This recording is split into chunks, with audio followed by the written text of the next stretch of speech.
तो हिप में अलाइनमेंट की जरूरत होती है, पहली बात तो ये। दूसरी बात, ये नस दबती है आपके रीढ़ की हड्डी में। ये क्यों दबती है, ऐसा मैंने बताया कि व्यान शक्ति कमजोर हो जाने के कारण आपकी रीढ़ की हड्डी की स्ट्रेंथ कमजोर हो जाती है।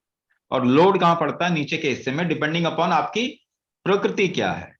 अगर कफ प्रकृति है तो लोड कहाँ होगा, रीढ़ की हड्डी में ऊपर हिस्से में लोड होगा। यानी कि सर्वाइकल के इश्यू आ जाएंगे, शोल्डर का इश्यू आ जाएगा, स्टिफ जॉइंट्स हो जाएंगे, इस तरीके के। पित्त का इश्यू है तो मिडिल पार्ट में होता है। और अगर वात का इश्यू है तो लोअर पार्ट में होगा, lower part of the spine में इश्यू आ जाएगा। इश्यू का मतलब क्या है, अगर वो आपके डिस्क जो हैं उनमें स्ट्रेंथ नहीं होती तो दबते हैं, तो नस दबती है। नस दबेगी तो आपके हिप में दर्द आएगा और वो पांव तक जाएगा। तो उसमें करना क्या है, ऑपरेट करने से क्या ठीक हो जाएगा? ठीक हो जाएगा, कॉम्प्लिकेशन आ जाएंगी, मगर गारंटी नहीं है दूसरी जगह हो जाएगा।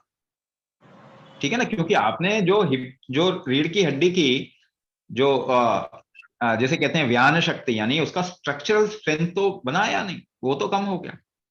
तो वो हम क्रिएट करते हैं, वो बनाते हैं कुंभक से ना। हमारे प्रोग्राम में हम वो स्ट्रक्चरल स्ट्रेंथ, जिसे व्यान शक्ति कहते हैं, वो बनाते हैं। और अलाइनमेंट करते हैं, तीन तरीके का अलाइनमेंट करते हैं, नाभि कौड़ी नले, यानी नाभि का, नेवल का, मिडल ऑफ चेस्ट का और जांघों का। जब ये अलाइनमेंट होता है तो ये खुलेंगी, आपकी स्पाइन भी खुलेगा, और ये जो दब रहा है ये ठीक हो जाएगा। स्पाइन का स्ट्रेंथ बनाना पड़ेगा, रीजनरेशन फैक्टर बढ़ाना पड़ेगा, मेटाबॉलिज्म बढ़ाना पड़ेगा शरीर का, और अलाइनमेंट करना पड़ेगा। ये तीन चीजें करेंगे तो ये ठीक हो जाएगा।